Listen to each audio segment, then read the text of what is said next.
연합뉴스입니다. 민주 4선 정청래 당대표 출마. 출사표 제목 이겁니다, 여러분. 이재명 대통령 운명이 곧 저의 운명. 아니, 저는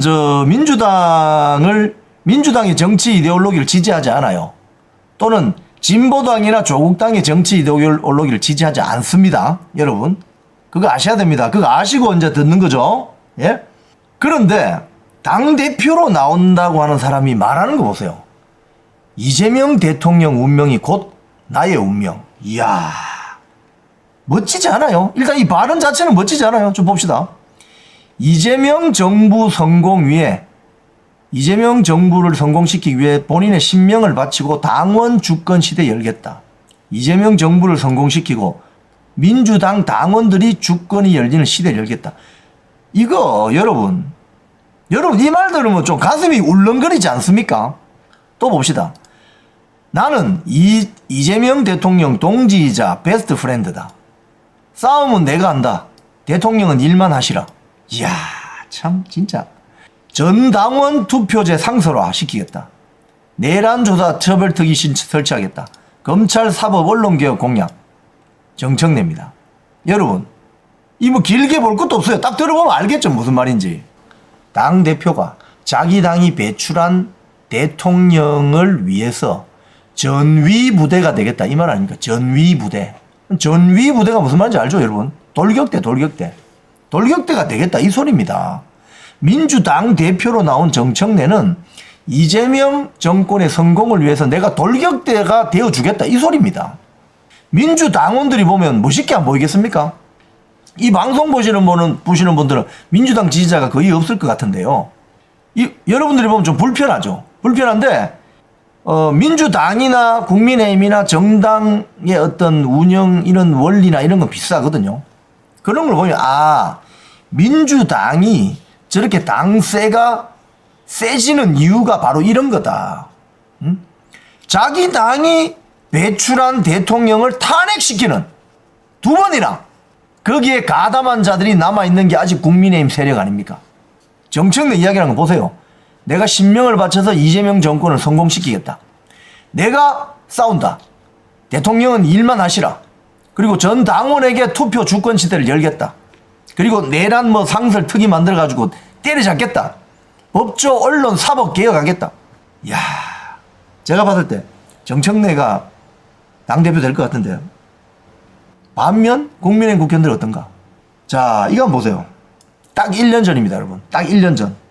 6월 24일, 작년 6월 24일 기사입니다. 딱 1년 전이네요. 한동훈이 당대표 출마하면서 뭐라고 했느냐? 용산과 대립. 같이 당대표 후보로 나왔던 나경원, 원희룡, 윤상현은 그건 안 된다. 이렇게 이야기했대요. 그때 나와가지고 뭐라고 했느냐? 그때 이거 한겨레가 한동훈이 띄워준다고 전당 국민의힘 전당대회 구도가 한동훈 대 비한동훈으로 선명하게 짜였다. 이 좌파들은 좌파 매체는 이 한동훈을 띄우죠. 엄청 띄우죠. 여기서 나온 말이 뭐예요, 여러분? 수평적 당정 관계. 정청래는 뭐랍니까? 이재명 대통령 운명이 곧 제 운명. 한동훈이는 수평적 당정 관계. 여기서 맛이 간 거예요. 여기서 맛이 간 거예요. 정청래가 그럼 바보라서 이런 소리 합니까? 정청래가 바보예요, 여러분. 이재명 대통령 운명이 곧 저의 운명입니다. 이 바보라서 이런 소리 하냐고. 근데 한동훈이는 수평적 당정관계. 이러면서 대통령 말 안 듣겠다 이런 거 아닙니까? 응? 그러면서 그때 한 말들이 쭉 나오는데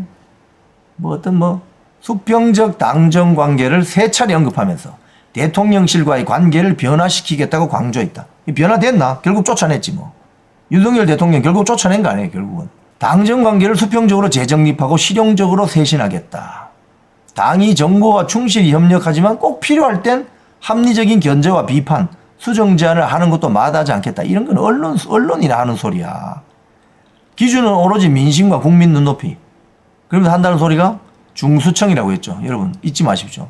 중도, 수도권, 청년 등을 향한 외연 확장을 강조했다. 약간 좌파 성향이 있다는 노컷뉴스 한번 볼까요? 당권 출사표 한동훈, 수평적 당정, 친윤과 차별화.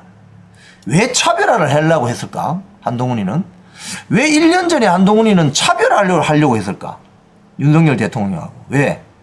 지가 대통령 하려고 그런 거죠. 총선 패배에 내 책임이 있다. 총선 패배에 책임 있는 자가 왜 당대표 나왔어? 나오면 안 되지. 국민의 준엄한 요구 좋아하고 있냐? 누가 한동훈이 보고 당대표 나오라 그랬어요? 응? 그 당시에. 지가 나오려고 하니까 나온 거지. 이러다가 폭망한 거죠. 이러다가 폭망한 겁니다, 여러분. 제가 다시 한번 보여드립니다. 정청래, 이재명 대통령 운명이 곧 저의 운명입니다. 이게 당대표 출사표예요, 출사표. 그런 한동훈을 누가 당대표로 만들어줬습니까? 당원들이 만들어줬어요, 결국은. 당원들이 1차 투표에서 그때 후보가 4명인가 나왔기 때문에 1차전에 안 끝날 것이라는 전망이 많았어요. 후보가 어떻게 4명이 나왔는데 1차전이 끝나냐? 근데 1차에 끝나버렸어요. 62.8%로. 이걸 보고 있으면은 지금 이 방송 보시던 여러분도 그렇고 많은 자유애국우파 국민들이 이 상황, 그러니까 이재명이 대통령 된 상황, 이재명 정권이 열린 상황, 뭐 윤석열 대통령이 뭐 내란죄 재판을 받는 상황, 이 상황에 대해서 굉장히 답답해하고 스트레스 받고 마음 아파하죠. 하지만 그 당의 당원들이 이 사태를 만들게 한 한동훈이를 당대표를 만들어줬기 때문에 이런 지형이 온 겁니다, 여러분. 그 당원들 책임져야지. 당원들이 책임져야죠, 결국은. 응? 당정 관계를 용산 대통령실과 당 관계를 수평적 관계로 가겠다. 이러면 딱 무슨 소리입니까? 아, 대통령하고는 이제 계속 스크래치 나고 대통령 말 안 듣겠다 이거 아닙니까? 그럼 당원들이 눈치를 딱 채야지. 그럼 그 당시에 뭐 윤상현이나 나경원이나 뭐 원희룡이나 후보들이 많았습니다. 괜찮은 후보들이. 왜 당원들이 이런 선택을 할 수밖에 없었느냐는 거지. 제가 봤을 때는요, 국민의힘 당원들도 좀 바뀌어야 됩니다.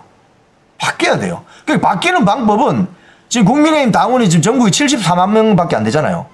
더 들어가야 돼. 더 개혁적인 마인드를 갖고 있는 사람들이 한 100만 명 들어가 버려야 돼요. 그 당원 안으로. 그래서 기존에 있는 당원, 한동훈이를 당원으로 뽑았던, 당대표로 뽑았던 그 당원들이 여론을 주도하지 못하도록 100만 명 전도가 더 들어가 버려야 돼요.